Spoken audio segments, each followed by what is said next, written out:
Graça e paz, meus irmãos. Eu quero convidá-lo a abrir na primeira carta de Pedro. Primeira carta de Pedro, capítulo 2, os versículos 11 e 12.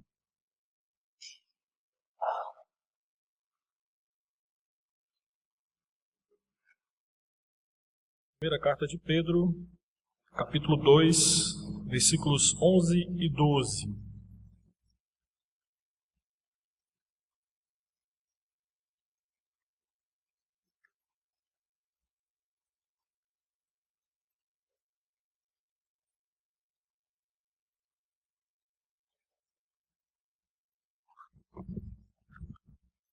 Esse texto, a ideia dele começa no versículo 11, termina no versículo 17. A partir do versículo 13, Pedro começa a tratar da perspectiva que o cristão tem que sujeitar às autoridades, mas, como o próximo sermão que eu irei pregar em Eclesiastes irá tratar sobre autoridades, então eu vou restringir essa mensagem apenas no versículo 11 e 12. Versículos 11 e 12 serão o foco da mensagem nessa noite. Entendendo também que, apenas para que você tenha uma noção do que o versículo 11 a 17 é que forma uma ideia como um todo. Mas iremos restringir apenas aos versículos 11 e 12 nesta noite. O tema dessa mensagem é os seguidores do caminho. E eu convido você então a acompanhar a leitura bíblia dos versículos 11 e versículos 12, na primeira carta de Pedro, no capítulo 2. Leiamos, acompanhe na sua Bíblia. Amados, exorto-vos como peregrinos e forasteiros que sois, a vos absterdes das paixões carnais que fazem guerra contra a alma, mantendo exemplar o vosso procedimento no meio dos gentios, para que naquilo que falam contra vós outros, como de malfeitores, observando-os em vossas boas obras, glorifiquem a Deus no dia da visitação. Vamos mais uma vez falar com o Senhor em oração? Senhor, nós, como cantamos nessa noite, somente o Senhor é imutável, somente em Ti não há sombra de variação, de mudança. Os Teus mandamentos, os Teus desígnios, assim como o Senhor, são eternos. E nós nos colocamos diante da Tua palavra nessa noite, reconhecendo a grandeza, a majestade dela e a necessidade que temos de ouvi-la e de colocá-la em prática em nossa vida. Mas também reconhecemos a nossa limitação em pregá-la e também, Pai Santo, em ouvi-la, recebê-la em nosso coração e praticá-la. E nessa noite nós pedimos ao Senhor, através do Teu Santo Espírito, que é o iluminador e inspirador das Tuas Escrituras, que ilumine os nossos corações, faça-nos entender a Tua Palavra, faça-nos absorver tudo aquilo, Pai Santo, que a Tua Palavra tem para nos ensinar nessa noite. Essa é a nossa oração, em nome de Cristo Jesus. Amém. Há uma campanha nos Estados Unidos que tem como título Jesus, salva-me dos seus seguidores. E eu quero começar falando dessa frase, porque muitas vezes nós não paramos para pensar que os seguidores de Cristo, nós cristãos, nós sempre fomos identificados como seguidores de Cristo. Lá em Atos, capítulo 9, versículo 2, quando Paulo ele se coloca a perseguir os cristãos, ele usa um termo muito interessante, e Lucas registra que ele pede cartas para ver se encontrava alguns do caminho pelo caminho. A igreja primitiva, em algum momento, ela foi identificada como aquela que seguia o caminho. E o caminho, nós temos que entender que aponta justamente para a fé cristã que aqueles homens possuíam. Indicava o ensinamento do Evangelho. Indicava que os cristãos tinham a sua conduta e vida dirigida por este caminho. O próprio Jesus, quando nós voltamos um pouquinho lá nos Evangelhos, nós vamos ver que Jesus Cristo chamou seus discípulos com duas palavras que apontam para isso. Ele dizia, segue-me. Ou seja, sigam o caminho que eu estou lhes propondo. É por isso que no início da igreja primitiva, existia somente um caminho novo e radical. E um grupo misturado de irmãos e irmãs que eram conhecidos como os seguidores do caminho. Dessa forma, quando nós olhamos para uma campanha intitulada salva-me dos teus seguidores, Jesus, salva-me dos seus seguidores, nós temos que pensar em duas realidades. Primeiro, nem todos aqueles que professam ser cristãos, de fato, são seguidores do caminho de Jesus Cristo. A segunda realidade é que os verdadeiros cristãos, esses sim, seguem os passos de Jesus Cristo e podem ser chamados e reconhecidos como seguidores do caminho. Um seguidor de Cristo é alguém que deixou todas as rotas alternativas na vida para se dedicar a um único caminho. E este caminho, como o próprio Jesus se intitula, é Ele. Eu sou o caminho. Como cantamos nessa noite, somente Cristo. Um dos objetivos dessa carta de Pedro é mostrar que a vida cristã está acima de todos os outros modos de vida. E especificamente nesta parte da carta, Paulo lembra quem nós somos. Nós somos seguidores do caminho. Pedro, nessa passagem que nós lemos, enfatiza, e aí do versículo 11 a 17, a submissão do cristão às autoridades. E que essa submissão está diretamente ligada à nossa vida de cidadão da pátria celestial, que é um reflexo, que é refletida na forma que nós vivemos na nossa cidadania terrena.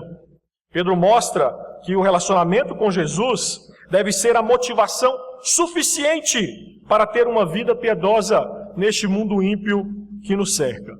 Pedro mostra que, assim como os patriarcas da antiguidade, nossa situação como cidadão deste mundo, ela é temporária, porque nós estamos caminhando, nós estamos trilhando, nós estamos viajando de volta para a pátria celestial.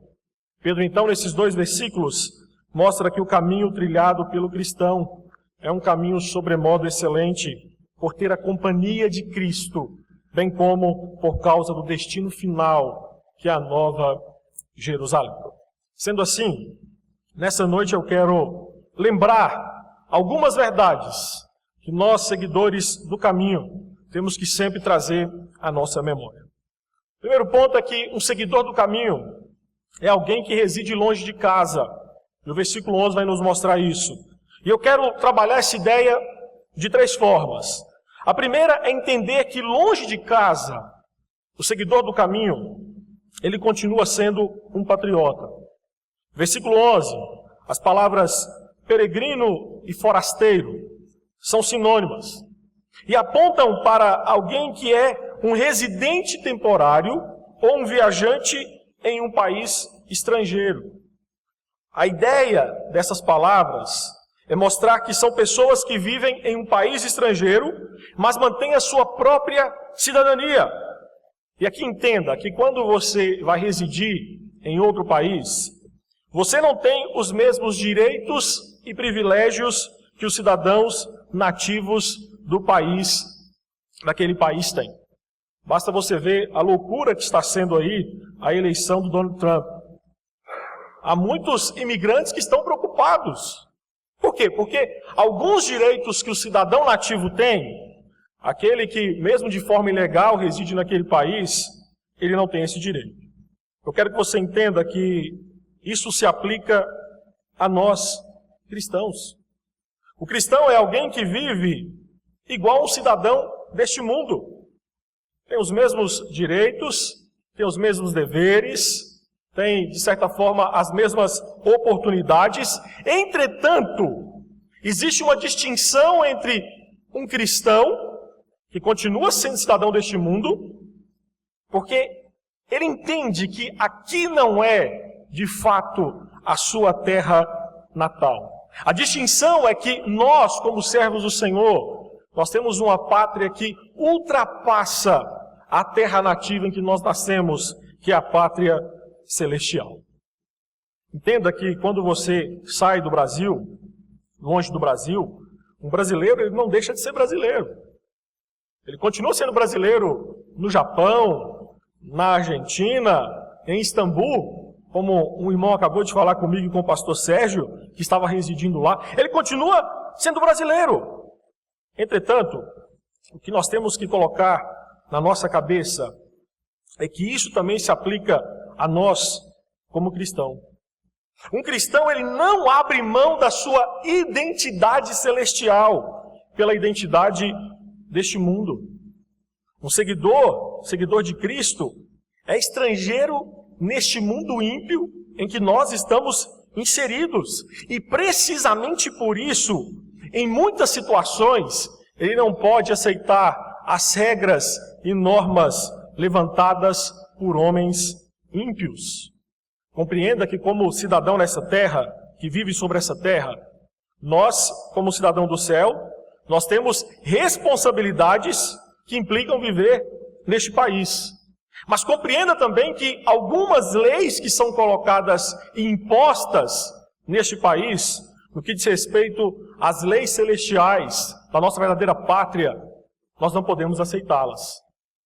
Então compreenda que o que eu quero lhe mostrar é que mesmo vivendo no Brasil, no Japão, na Índia, onde quer que Deus o levar, a sua verdadeira identidade não é o país onde você está inserido, mas como cristão, é a sua pátria celestial. Os valores que dirigem a sua vida, os valores que conduzem a sua vida, não são valores simplesmente terrenos, mas são valores supra-terrenos. E é interessante pensar nessa perspectiva de mudar de país. Eu tenho alguns amigos cristãos que mudaram do Brasil para outro país. E infelizmente nessa mudança de país, lá em outro país, eles não apenas mudaram os hábitos, mas também largaram a sua fé. Infelizmente, queridos, nós vivendo nessa pátria terrena em que nós estamos, e nós vivemos nessa luta constante entre valores terrenos e valores celestiais. Constantemente nós, como povo de Deus, nós lutamos com o desejo de simplesmente abraçar aquilo que é dito ou aquilo que é colocado diante de nós na pátria humana em que nós estamos. A Igreja do Senhor, ela sempre conviveu com esse dilema de se entrosar com o mundo. Vou lhe dar um exemplo. Quando você pega o Antigo Testamento, primeira carta, no primeiro livro de Samuel, no capítulo 8, você vai ver que o povo de Israel era diferente justamente porque era governado por Deus. E aquele povo disse, não, nós queremos ser igual a todas as outras nações. Nós não queremos que Deus governe sobre nós. Nós queremos ter um rei. E eu paro para pensar que hoje, nós como igreja, nós, vez ou outra, nós procuramos entrosar-se com o mundo. E nós usamos essa desculpa de entrosar-se com o mundo, usando uma palavrinha que hoje está na moda entre os cristãos, que é a palavra relevância. Para muitos cristãos, para muitas igrejas, ser relevante no mundo é ter que importar hábitos, estratégias, modo de vida que um cidadão mundano tem. Porém, quanto mais nos entrosamos com o mundo, quanto mais buscamos a relevância mundana, mais nos tornamos irrelevantes para o mundo ímpio que nos cerca. Nesta busca por relevância, nós muitas vezes abrimos mão dos nossos símbolos de fé, abrimos mão da pregação cristocêntrica, abrimos mão daquilo que não é cool, daquilo que não é legal para os ouvidos mundanos. A relevância da igreja, do cristão, não depende da sua capacidade de se identificar com as últimas tendências culturais e imitá-las, mas de sua fidelidade à sua pátria celestial. Para ser relevante, e pare para pensar que isso é uma realidade que nós constantemente lidamos, para ser relevante neste mundo que nós estamos vivendo, provavelmente você como cristão terá que dizer e defender coisas que não são muito legais. Para ser relevante, você terá que dizer verdades da sua verdadeira pátria celestial. E pare um pouquinho para pensar.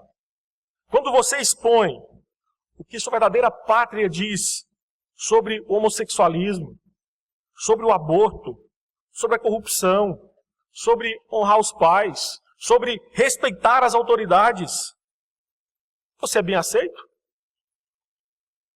As pessoas te abraçam. As pessoas dizem, é isso que eu penso. É isso mesmo. A grande verdade é que quando um cristão expõe neste mundo a sua verdadeira identidade, a sua pátria celestial, ele realmente se sente longe de casa. Às vezes, conversando com algumas pessoas que não professam a mesma fé que nós, respeite alguns valores, eu paro para pensar que nós vivemos em mundos diferentes. Semana passada eu citei para os irmãos aqui a ideia dos transgêneros, aquilo que a Rede Globo vem jogando na nossa cara dia após dia. E quando eu vejo aquilo, eu fico pensando, não, nós não vivemos no mesmo mundo. Não pode ser. E compreenda que quando nós começamos a olhar para aquilo que o mundo coloca diante de nós como verdade e é mentira, e nós começamos a não achar tão distante assim daquilo que a nossa verdadeira pátria nos ensina, nós temos que ligar um sinal de alerta, porque a nossa fé começou a ser contaminada, e os valores da pátria celestial já não são mais os valores que dirigem a nossa caminhada nessa terra. Como cristão, nós temos que entender que, longe de casa, nós também temos esperança de voltar para a nossa pátria. E é interessante que as palavras que Pedro usa, peregrino e forasteiro, descrevem também, apontam também para alguém vivendo longe de casa, mas percorrendo o caminho de volta para o seu país de origem. Deus sempre usou este tipo de imagem ao falar sobre o seu povo. No Antigo Testamento, o povo de Israel, ao sair do Egito, peregrinou pela terra, pelo deserto, até entrar na terra prometida, como Atos 13:17 nos fala. No Novo Testamento, esta ideia de peregrinos e forasteiros continua descrevendo o cristão neste mundo. Nós lemos na liturgia em Filipenses 3:20, pois a nossa pátria está nos céus, de onde também aguardamos o Salvador, o Senhor Jesus Cristo. Hebreus capítulo 11, versículo 13, diz que todos esses viveram pela fé e morreram sem receber o que tinha sido prometido. Viram-no de longe o saudaram, reconhecendo que eram estrangeiros e peregrinos na terra. Desta forma, podemos entender que a ideia dessas palavras é destacar que o cristão caminha de volta para o seu lar.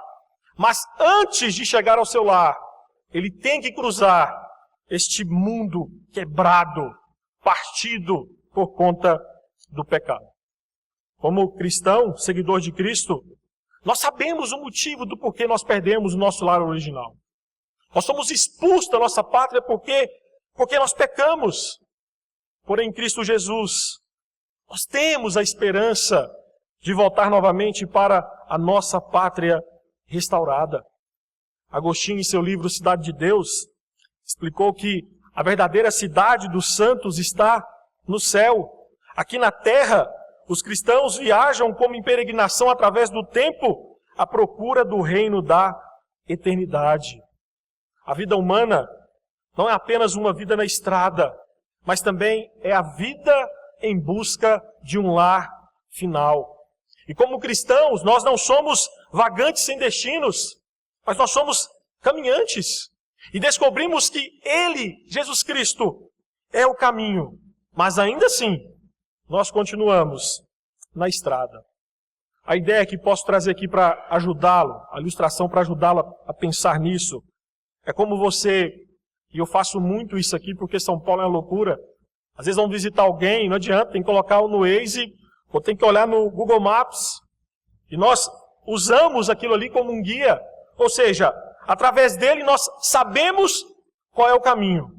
Mas mesmo assim, nós precisamos pegar a estrada para chegar até lá.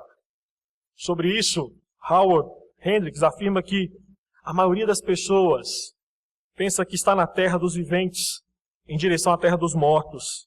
Mas a verdade é que nós cristãos estamos na terra dos mortos, indo em direção à terra dos viventes. E é interessante parar para pensar um pouquinho sobre forasteiro, sobre peregrino, porque nós vivemos em um tempo de exilados, emigrados, expatriados, imigrantes, refugiados, deportados, estrangeiros ilegais, estrangeiros desejados, estrangeiros residentes, trabalhadores imigrantes, viajantes sem terra, sem teto. E quando olhamos para tudo isso, nós começamos a ver que imensas diferenças dividem essas pessoas. Diferenças geográficas, diferenças culturais, diferenças psicológicas, mas todas elas têm algo em comum.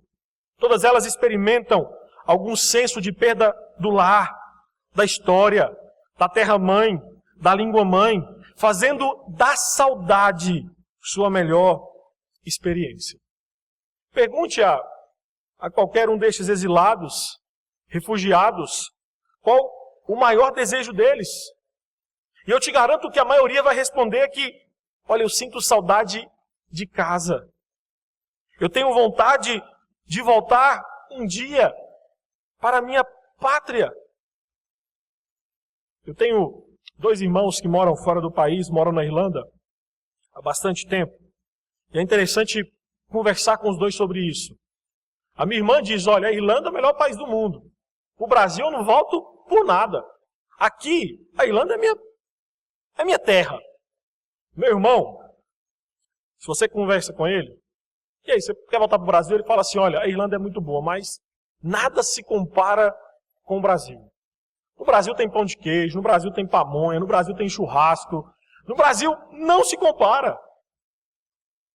Às vezes, todos nós nos sentimos presos a essas duas expectativas, quanto às coisas da terra e às coisas do céu.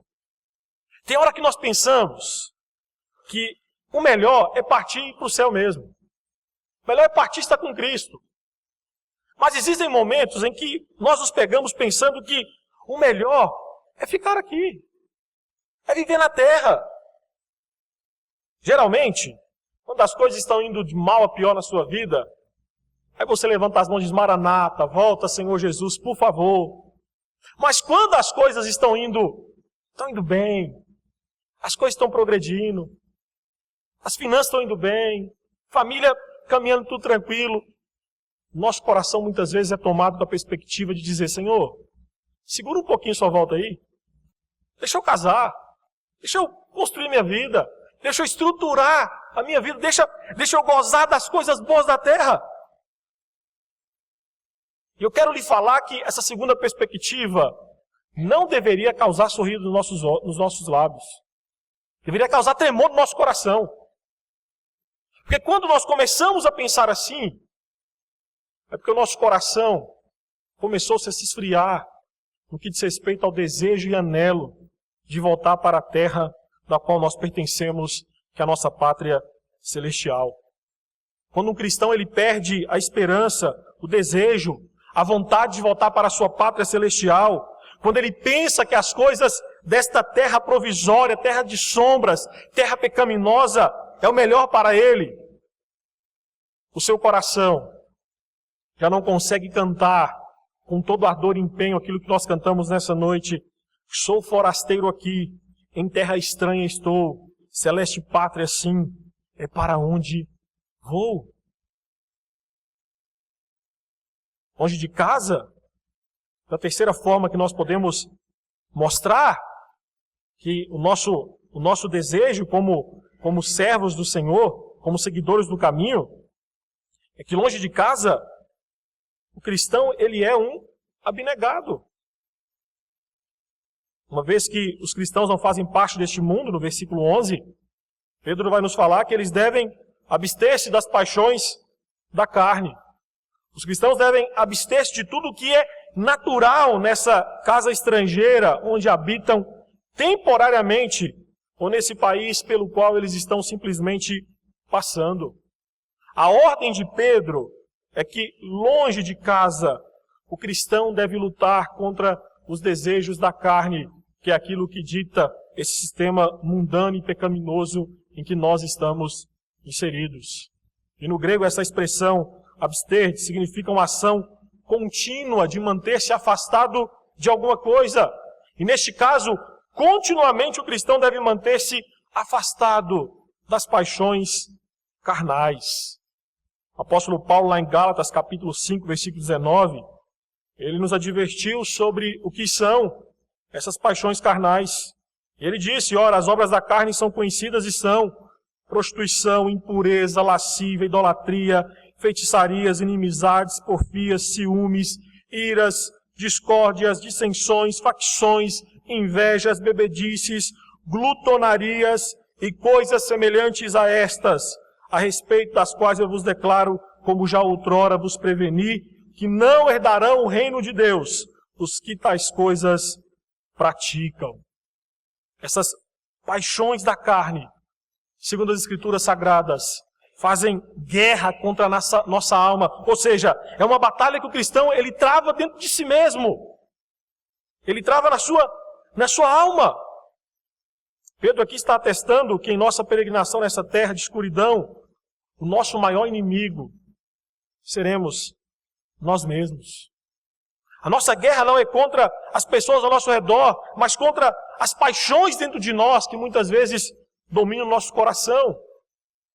O evangelista do passado afirmou o seguinte, olha, eu tenho mais problemas com Dwight Lyman Moody do que com qualquer outro homem que eu conheço. O que o evangelista Moody queria dizer é que a vida cristã ela é uma constante luta contra os desejos e paixões que muitas vezes o seu coração acaba lutando. E aqui pensando ainda sobre a perspectiva de pessoas que moram fora do país, cai bem nesse contexto. Pode para pensar que, como brasileiro, se um dia você sair do país, e aqueles que já saíram sabem disso, você vai ter que abrir mão de alguns hábitos culturais. Para quem gosta de feijão, pode ser que você fique um bom tempo sem comer. Para quem gosta de tomar banho, pode ser que você fique um bom tempo sem tomar banho. Espera-se o mesmo do cristão. O cristão renuncia os prazeres dessa terra por conta daquilo que a sua pátria celestial lhe diz estar reservado. Andar com Deus não elimina a nossa necessidade de fazer guerra contra o pecado. Enquanto estivermos peregrinando nessa terra diariamente, teremos que travar, e estamos travando, uma guerra contra as paixões da carne. Essa é a perspectiva de Paulo, endossada por Pedro em sua carta. Há um segundo ponto que eu quero trabalhar com você sobre os seguidores do caminho. O seguidor do caminho, de acordo com o versículo 12, ele é um expositor da graça de Deus. Um seguidor do caminho, ele é um expositor da graça de Deus. Isso acontece também de três formas. A primeira, ele expõe a graça de Deus na sua conduta. A expressão usada por Pedro, mantendo exemplar o vosso procedimento, quando você vai para o grego, significa a ideia de ter uma conduta bonita, atraente, admirável, recomendável. Se fôssemos traduzir ainda mais, de uma forma ainda mais viva para hoje, seria: viva um estilo de vida admirável entre os não crentes. A ideia de Pedro é que o mundo deve olhar para o cristão e admitir, mesmo que não aceitem a Cristo ou a Bíblia, que o cristão é uma pessoa admirável. Um comentarista, o Simon Smaker, explicando esse texto, afirma que os cristãos estão numa vitrine, estão à mostra. A sua conduta, obras e palavras são constantemente avaliadas pelos não cristãos, que querem constatar se os cristãos vivem aquilo que professam. Eu entendo então, a partir disso, que o melhor argumento em favor do cristianismo é um verdadeiro cristão. Porque cada cristão faz publicidade para o cristianismo. Mediante a sua vida, um cristão elogia ou denigre o nome de Cristo diante dos outros. A maior, a mais poderosa força missionária é a vida de um cristão autêntico. Eu tenho um amigo que, por conta do trabalho, ele teve que morar no México. E ele falando sobre essa perspectiva de que quando nós saímos de um lugar e vamos morar em outro, e se há algo de bom que nós fazemos, diga, algo de bom no país, quando se chega naquele país, as pessoas esperam mesmo de você. E ele disse que no México ele passou apertado, porque ele não é fã de futebol e nem sabe sambar. E quando ele conversava com os mexicanos, você é da onde? Sou do Brasil, todo mundo dizia, então samba aí para mim ver. Ou, então vamos jogar futebol para ver se você é bom mesmo. E ele dizia, olha, não é porque sou brasileiro que eu sei sambar ou sei jogar futebol. Nós podemos aplicar a mesma ideia aqui. Os cristãos, os que não são cristãos, têm que olhar para nós e dizer, olha, você não é desse local. A vida que você vive não condiz com aquilo que nós vivemos. É por isso que Os Guinness defende que há claramente um elo direto entre a profissão de fé, a prática da fé e a legitimidade da fé. E ele encerra dizendo, pratique o que você prega e você recomendará sua fé. Não pratique e você a contradirá. A grande verdade é que algumas pessoas pensam ser cristãs, mas contradizem Cristo. E logo que temos que dizer é que quem contradiz a Cristo não pode ser considerado alguém que segue o caminho chamado Jesus Cristo. De acordo com Pedro, a forma que o cristão vive pode ser uma poderosa arma para a proclamação do Evangelho, bem como também pode ser uma arma extremamente destrutiva para a proclamação e expansão do Evangelho. E aqui deixe-me fazer-o refletir um pouquinho.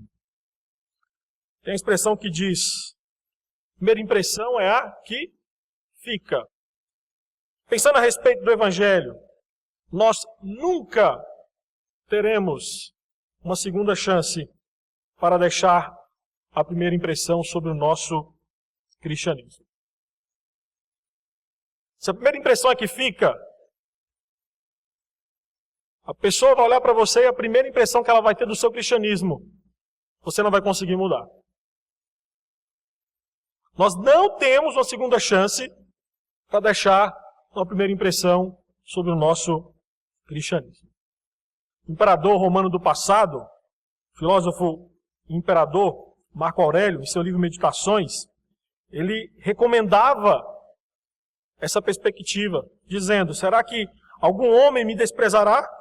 Deixe de se preocupar com isso, mas eu cuidarei de não ser visto fazendo ou dizendo nada que mereça ser desprezado. Sua conduta, sua forma de viver, poderia ser usado como uma propaganda para a proclamação do reino de Deus? O que você acessa, o que você publica, o que você comenta, o que você curte nas redes sociais, aproximam as pessoas de Cristo? Como você se relaciona com as pessoas não cristãs? Despertam nelas o desejo de conhecer a Cristo?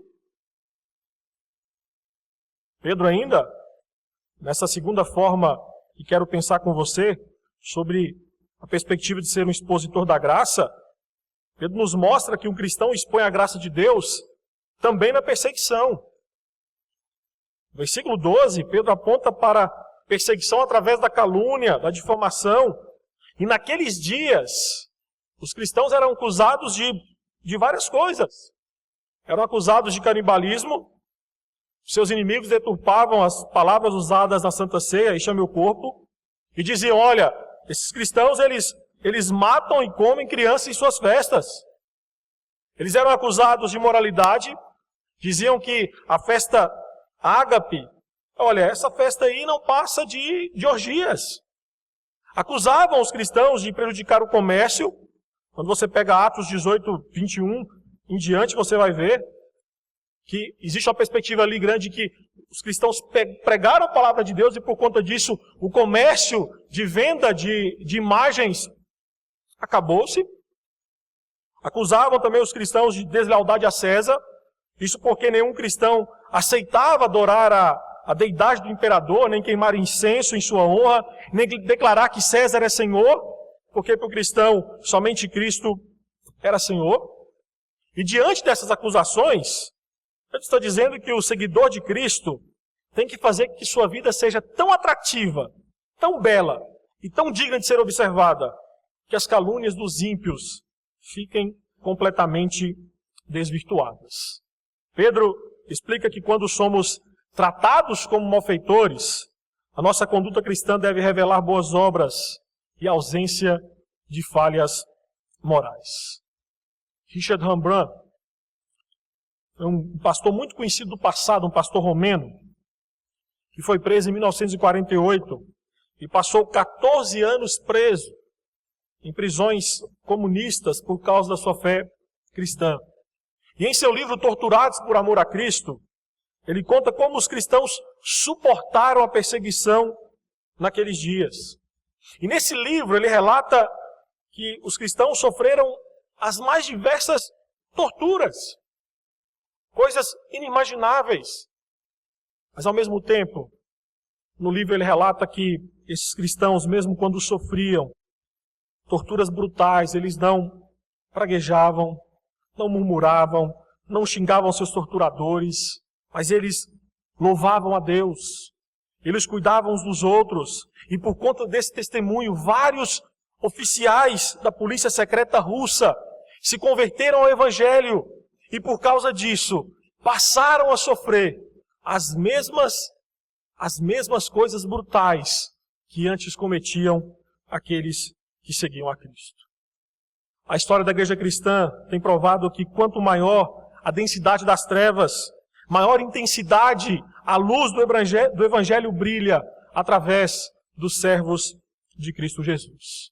Há um hino 308 que aponta para essa realidade, escuridão e luz, e no seu coro diz: resplandeçam nossas luzes através do escuro mar, pois nas trevas do pecado almas podem naufragar.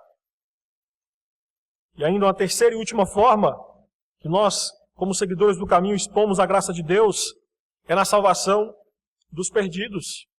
E atente para o versículo 12, que Pedro afirma que os ímpios, os gentios, observam as nossas boas ações. Interessante que quem observa não é crente, são os ímpios. E observe ainda mais que, na perspectiva de Pedro, os gentios observam o nosso bom comportamento não é para nos elogiar, mas para glorificar a Deus no dia da visitação. O dia da visitação, aqui eu entendo que é no sentido de que alguns ímpios irão se converter, irão se render aos pés de Cristo. E humanamente falando, o testemunho de fé dos cristãos foi um instrumento usado por Deus para influenciá-los. Mesmo que você não tenha consciência disso, segundo Pedro, os ímpios, os incrédulos estão observando a sua vida. Eles observam como você reage no trabalho. Eles observam como você reage diante de uma fechada no trânsito. Eles observam como você fala sobre os outros. Eles observam como você lida com os problemas familiares. Eles observam como você trata os seus filhos, trata a sua esposa, trata o seu esposo. Por isso que eu creio que o cristão é a maior propaganda da graça redentora de Deus. E há um conceito no marketing que diz que quando um atendimento a uma loja é bom, o cliente satisfeito conta para 5 pessoas. Mas quando o atendimento ao produto é ruim, meu amigo, ele conta para 20, 30, conta para a mãe, para o tio, para o sogro, para a sogra, põe no Facebook, põe no SPC, ele passa adiante. Trazendo para a nossa vida eclesiástica, nós podemos aplicar que a mesma forma acontece quando nós expomos a graça redentora de Deus através da nossa vida. Nós podemos atrair poucas pessoas com o Evangelho, ou podemos distanciar muitas pessoas de Cristo.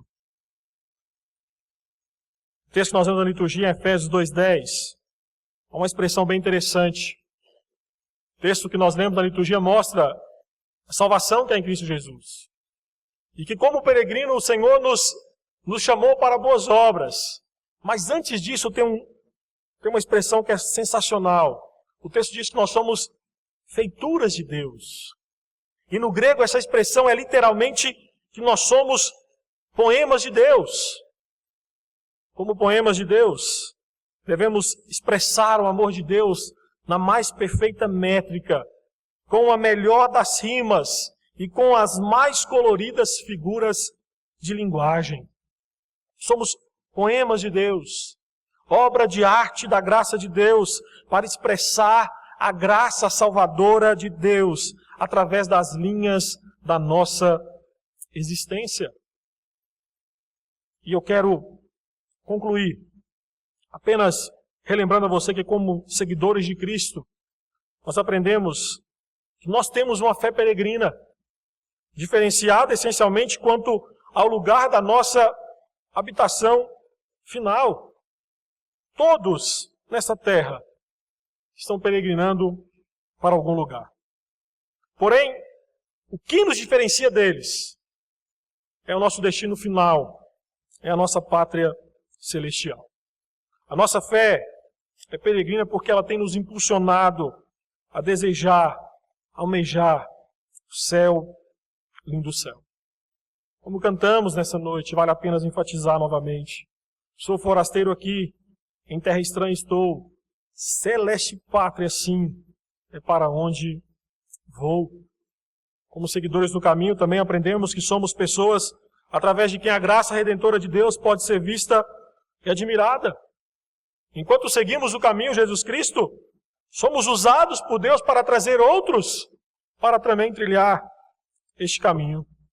Quando alguém se converte, começa a trilhar o caminho, seguir Jesus Cristo, e o seu grande anseio é que outros tenham suas vidas transformadas e comecem a andar junto com Ele neste caminho extraordinário. E a pergunta que temos que fazer diariamente é: quantas pessoas eu tenho apresentado o caminho de Jesus Cristo? Quantas pessoas? E por último, nós aprendemos que estamos trilhando o caminho de volta para a nossa verdadeira pátria. Meus irmãos, nós ainda não chegamos no Porto Seguro. Esta terra, esse lugar quebrado, manchado pelo pecado, não é o nosso destino final. Nós já temos o bilhete do trem, nós já estamos nele. Cristo Jesus. Eu não sei você, mas eu anseio pelo dia em que finalmente o trem da nossa existência chegará à última estação. Eu anseio pelo dia em que poderei rever todos os meus irmãos, todos os meus conterrâneos santificados e glorificados em Cristo Jesus. Você já pensou quem nós iremos reencontrar lá? Iremos reencontrar o irmão Hilton? O irmão Zé Gomes orou nessa noite agradecendo pelo tempo de vida que ele teve. Nós poderemos reencontrar nossa irmã Sandra Cinti. Poderemos reencontrar nossa irmã Francelita. Quantas pessoas nós iremos reencontrar? Como diz a canção que nós iremos cantar agora, Autor da Minha Fé. Ó Pai, eu queria tanto ouvir o som que vai abrir o encontro triunfal. Rever amigos que um dia em Cristo foram feitos meus irmãos. E agora sim, podemos dar as mãos, pois todos somente um só Senhor. Eis o consolo que envolve a minha vida, o meu Senhor Jesus, que foi morto sim, naquela cruz, voltará enfim. Por isso eu canto glória ao autor da minha fé. Eu quero convidá-lo a ficar em pé, e nós vamos, em resposta a esse sermão, cantar a canção Autor da Minha Fé, entendendo que esse é o destino final do caminho que nós estamos trilhando. Cantemos juntos com o grupo Celebrai a canção Autor da Fé.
A refulgente glória do Senhor Jesus, transpondo as brancas nuvens no mais puro azul, onde nem sul nem norte existirá, e em meio a lágrimas, sorrisos de alegria e de prazer. Eu que era cedo agora posso ver, contemplar, enfim. Por isso eu canto glória,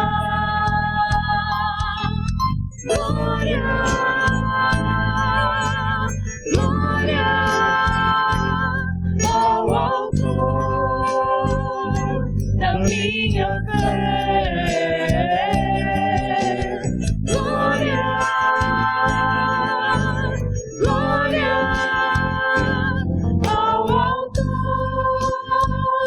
da minha fé.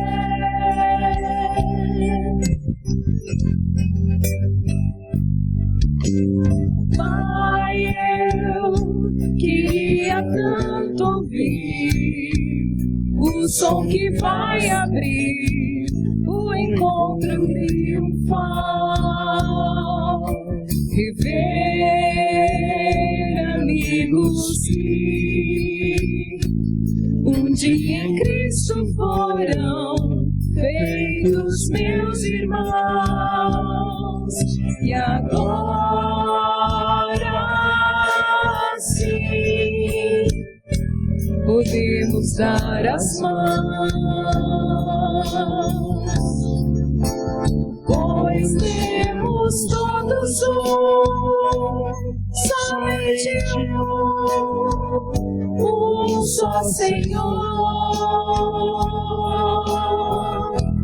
Jesus, consolo que envolve a minha vida, o meu Senhor Jesus, que foi morto sim naquela cruz, voltará, enfim. Por isso eu canto glória, glória, glória ao Autor da minha fé.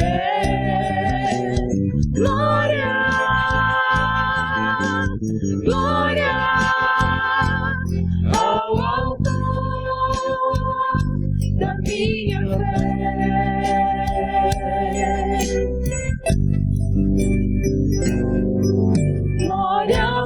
Senhor, glória ao Senhor, glória ao Senhor, o autor da minha fé.